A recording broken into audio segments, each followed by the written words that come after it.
Hi, my name is Michael, and today I'm going to be going over a shoulder/neck protocol.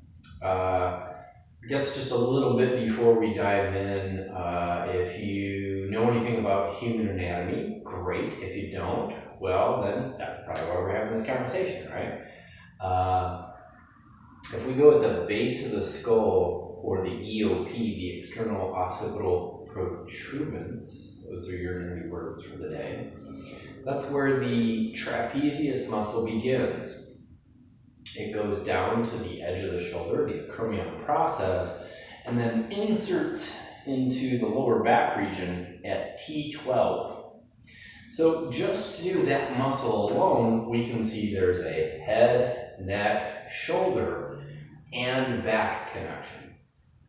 Where I'm going with this information is, it is in my personal and professional opinion that unless you're releasing the shoulder, you're probably not going to get long-term results for the neck as well, right? One more thing before we get any further into the video, definitely been a slacker on putting this video together. In fact, I looked at a text message earlier today that said June 29th. So in the process of filming this, I should also take a moment to say, Jerry, I apologize that I haven't gotten to the video until now, but hopefully you continue to get some benefits out of this. So the first thing we're going to do is we're just going to raise our arm up, and then we're going to reach around the back side of our chair. And you'll notice not only do I have a chair that has a back on it, but the back of the chair isn't higher than my shoulder, right? Because if we did that, then my shoulder would be even more elevated and I'd be causing some tension here. So definitely don't want to do that. If you're at home and don't have a chair that allows your shoulder to relax, maybe you could put your chair pretty close to a wall and put your hand on the wall just a little bit lower than the edge of the shoulder and still get some of the same effects, right? So for this first one, that's all we're doing. Arm's gonna go back behind the chair, right? As far as like holding on with that hand. I mean, if you have something you can hold on to the uprights, that's okay too. This hand is gonna go to same side knee. So the left hand is gonna go to the right knee. Yeah, I'm sure the mirror image is messing with some folks right about now. From here, I'm going to start by turning my head to the right. Once I get turned to a pretty good distance where I can feel the stretch, I'm going to stop and I'm going to inhale, exhale, look down. Inhale here. Exhale again. Inhale again, bring the head back up. Continue going up until you get all the way up to the ceiling. And then exhale. Inhale again.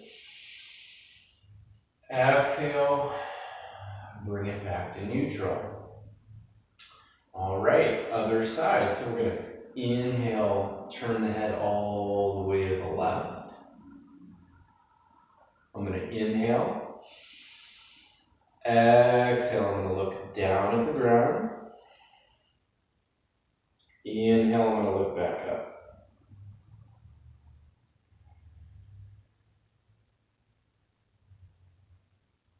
Exhale, inhale again, exhale, bring the head back to neutral. So bringing now the head back to neutral so I can look at the camera, that's just one side of one shoulder, right? So what do I mean by that? That's kind of got the front of the shoulder stretched out and we're getting some neck movement in, but now we're going to stretch out the back side or posterior side of the shoulder and do exactly the same kind of movement, right? So first things first, arm's going to come across the chest. I'm going to hook my left arm up underneath. Notice I'm just a little bit above the elbow so it's easier to pull, and then also I don't have pressure at a joint. And then I'm going to pull the arm close to my chest. I'm going to turn my head all the way to the right. I'm going to inhale. Exhale, look down. Inhale again. Exhale. Inhale again, look up. Exhale. Inhale again. Exhale. Bring the head back down. And then back to the front. Okay, same thing, except to move to the opposite side. So now I'm going to look left. I'm going to inhale. Exhale, I'm going to look down. Inhale, I'm going to look up. I'm going to inhale again. And then I'm going to exhale. Inhale, looking all the way back up. Exhale. Inhale again. And then exhale back to neutral. All right, being a human being and making mistakes, I noticed I messed up my own breath pattern there. Sometimes I was moving a little quicker than I should have. Once you get into the stretch, you want to take one inhale at this point, exhale. You'll inhale again. That exhale will start to move you back up to here. Once you get about here, you'll inhale, finish looking up, exhale, inhale, exhale. So what am I trying to say? Take a whole breath once you stop in each position. Now, we only did one side of the body. The question is, how much different does your other side of your body feel right now? Because I'm filming this with the phone and I only have so much storage on my phone, this is just going to be all I film for this protocol. However, the entire other side of the body is definitely going to need to be stretched out too. You always want to bring some kind of balance into your practice.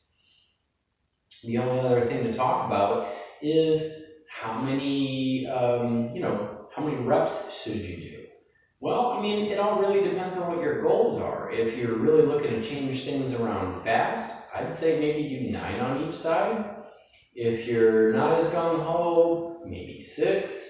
If you're looking to just add something to your everyday stretching practice to kind of help relieve tension and manage stress, maybe you just do 3 repetitions. But also maybe that changes from day to day. Always listen to your body, and if your body doesn't want to do it that day, there's some kind of pain response, that'd be a good time to maybe check in with a massage therapist or a natural health care provider and ask some questions about that pain. So I guess the only other thing that I have to say is, we can always work harder if we choose to. However, as the saying goes, working smarter is pretty cool too, right? So when to do this? Well, if you have an opportunity to heat up your whole body, like let's say in a hot shower or a hot bath right before you stretch, that would be extremely beneficial. To be honest, even draping a heating pad over your neck shoulder area on the back side of the body and hanging out with a heating pad for 5 minutes before you start would be really good too. It's going to help heat up the tissue and then also increase blood flow to the area to make everything run a little bit smoother. So I hope you enjoyed today's video, and for those of you that are like, wow, he finally made the video, yep, I sure did, finally got to it. And I'm actually going to post this one and then immediately start filming some others. So there's going to be some others very soon. I hope everybody is taking care of themselves today. I hope you've taken time to love yourself, and if you haven't, you will. And also, if you live with anybody or have loved ones in your life, life is pretty short. We never know what's going to happen. Maybe reach out, tell them you love them, tell them you miss them, tell them it's time to get together and have some dinner. Have a beautiful day.